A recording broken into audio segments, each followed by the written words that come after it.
Yo, what is up, guys? It's Cone back here again today with another video.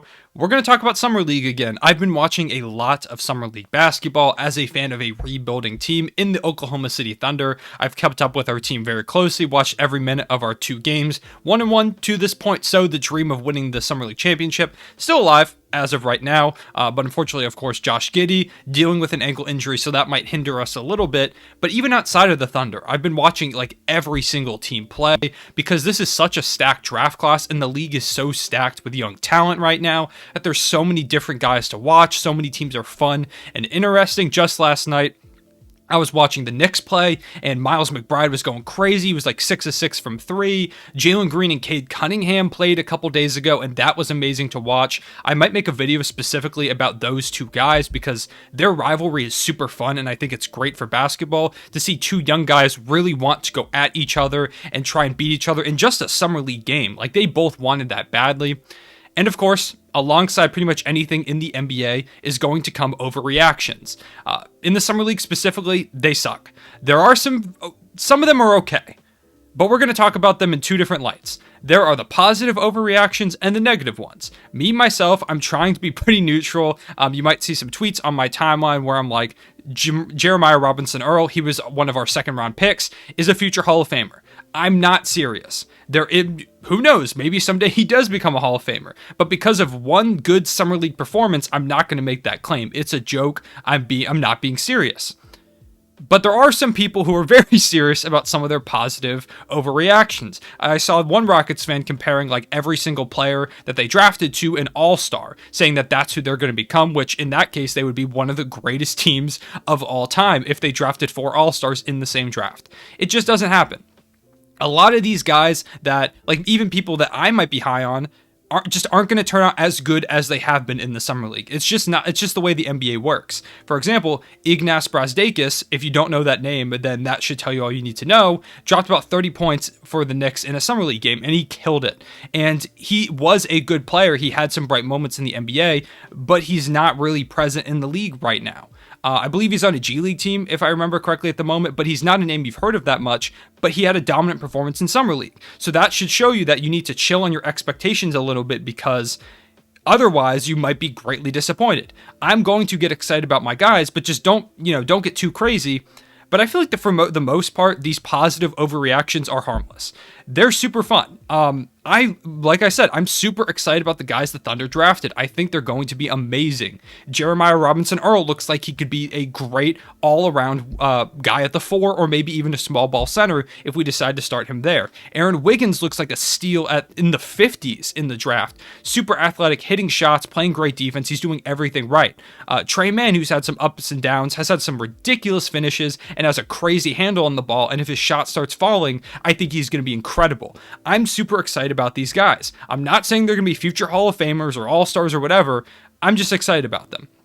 And I like when people are excited about their teams. I've seen people say that Jalen Green can be a scoring champion in the future. That's okay. It's cool to be excited about your team. It's cool to be excited about Cade Cunningham, Jalen Green, Evan Mobley, whoever you want to be excited about, that's awesome.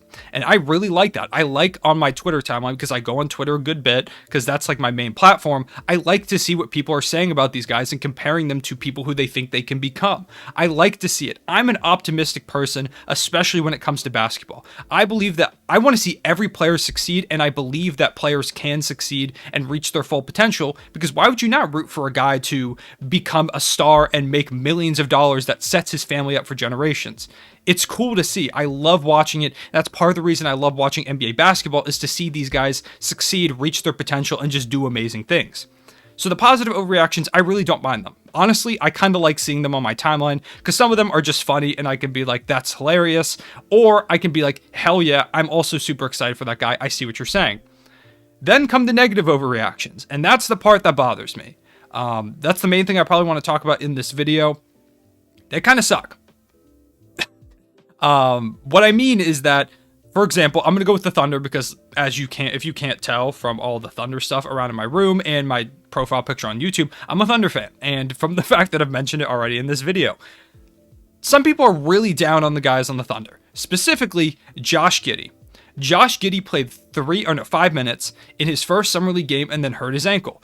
In those 5 minutes, he had the first play of the game. He had a dunk. He drove past Cade Cunningham, who got stuck on a screen, and dunked the ball with a guy like right on his hip. It was an incredible and impressive. I think I combined those words. It was a really good play.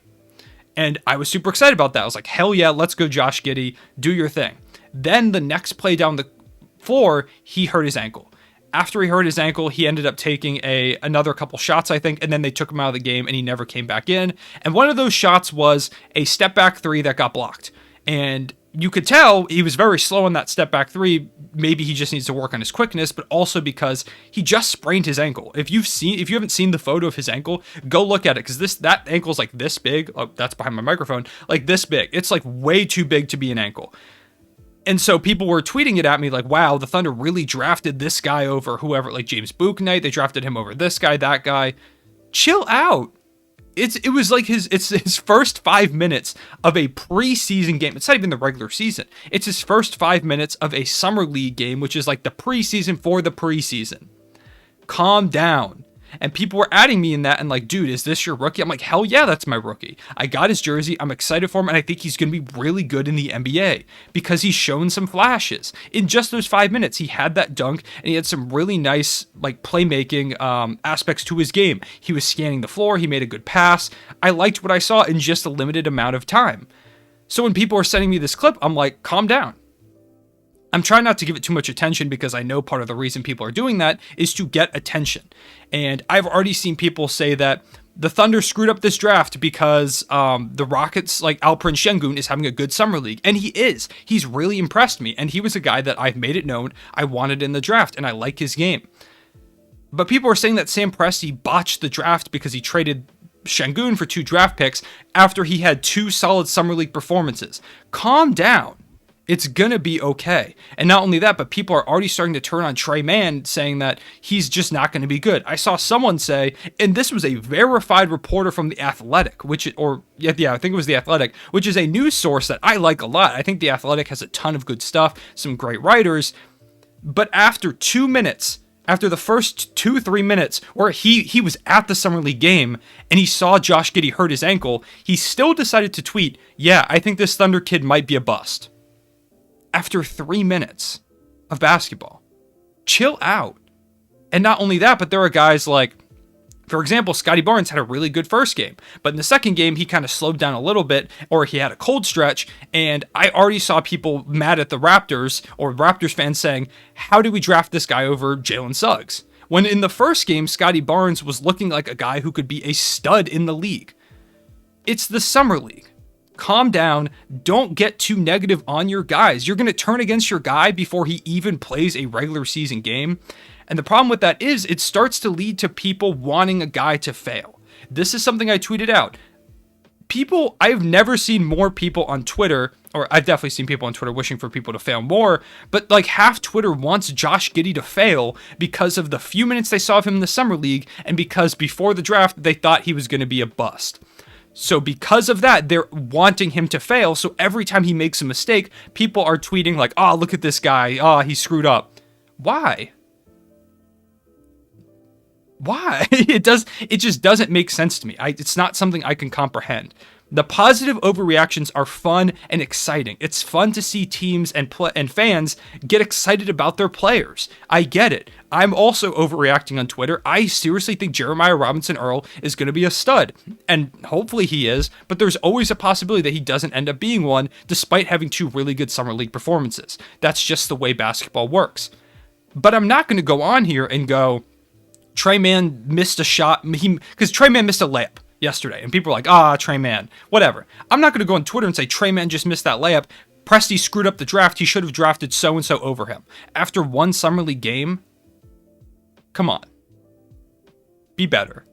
A lot of you probably don't care. Like, it's just Summer League, and that's the point of this video, is that it's just Summer League. It doesn't matter that much, but it's fun. The Summer League is supposed to be fun and exciting because all of this young talent is coming into the NBA for the first time.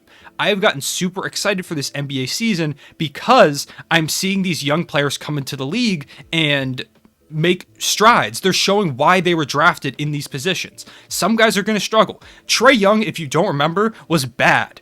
Just straight, not even like a game. He was just straight up bad in the Summer League. And now he just led his team to the Eastern Conference Finals just a few years into his NBA career.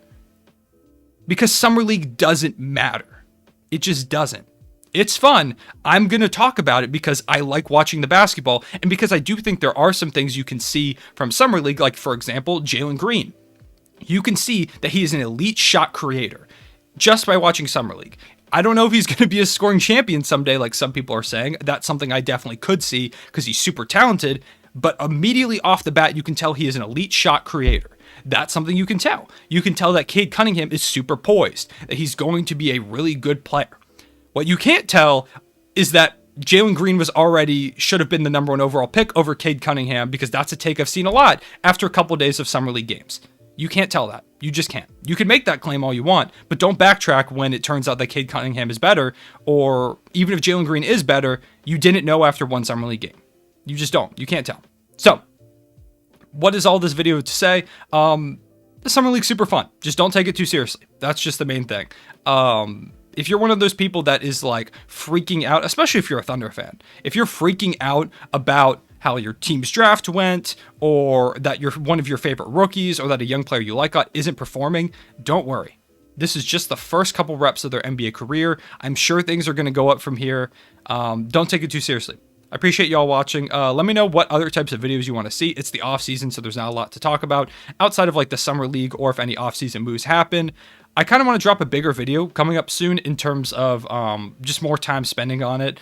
Rather than just like a video me sitting here talking, I kind of want to make a video, and I think it's going to come out within like the next week and a half or so before I go back to college, talking about some what-if scenarios in the NBA. I've been inspired as a Marvel fan. This is also something I mentioned at the beginning of the off-season, so if that's something you want to see, let me know, or if you have any other video ideas, please let me know in the comment section below. Also, want to take a quick moment to say thank you for 6,000 subscribers. You guys are insane, and I appreciate you a lot. If you made it to this point in the video, drop a Summer League is fun in the comment section below, or just drop some positivity. Talk about who your favorite Summer League guys have been, what performances have surprised you or impressed you so far throughout the Summer League.